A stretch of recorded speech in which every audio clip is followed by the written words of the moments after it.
Welcome, young champions. Today we will study cell theory. Now, what is cell theory?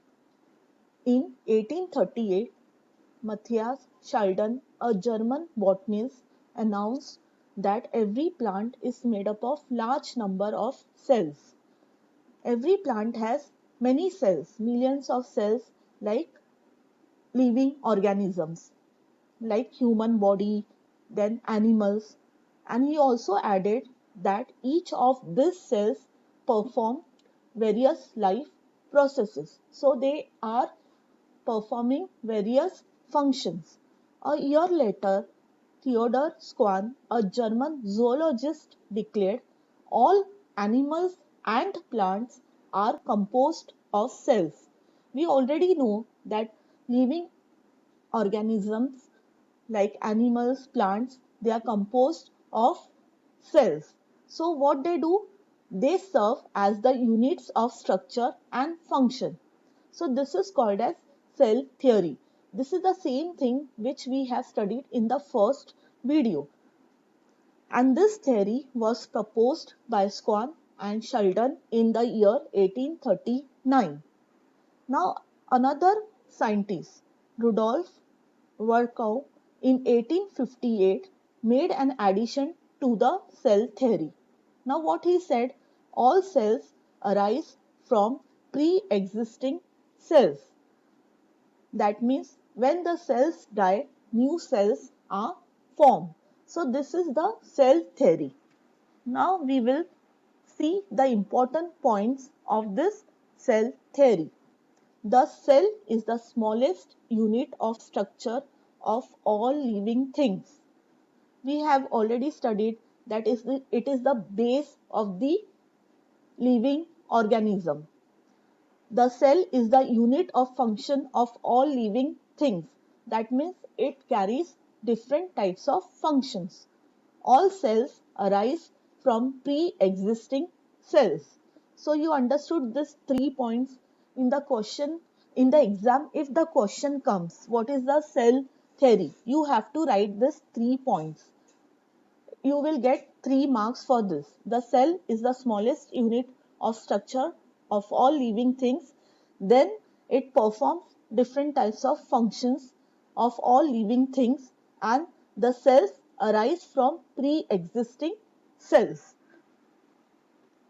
Now, what is the meaning of this cell theory? Now, structural unit. Any part of the body of a frog or any part of a mango tree, if we examine under a microscope, it will show a cellular structure. Understood? Because the body and the plant is made up of many cells. So if we observe any part of frog or mango tree, what we'll see under the microscope? A cellular structure. Second is functional unit. Any function in the body of the frog or in the mango tree is due to the activity in its cell. Who is responsible for different functions? Cells. Now, for example, movement, digestion in frog is due to cells. Then photosynthesis in the mango tree is because of cells. Did you understand the meaning of structural unit and functional unit? Now cells die and are replaced. Formation of cells from pre-existing cells is a never-ending chain. Why? Because the old cells are dying and new cells are forming in place of them. Most life starts as a single cell. That means I've already explained you. We are also from a single cell called as zygote. Now here fertilized egg in frog and seed of a mango tree is given as the example of how life starts as a single cell. Now did you understand the meaning of the cell theory? It is very easy. You read it again and again and try to understand the meaning. The 3 points are very important. What? The cell is the basic unit of living organism. Second, it performs different types of function. And third, pre-existing cells die and new cells are formed. So these three things are very important, and meaning is also given in your textbook. So you can go through that and it will be very easy for you to write a short answer also and a big answer also. If a short answer is asked to you, tell us about a cell theory, then you have to write only 3 points.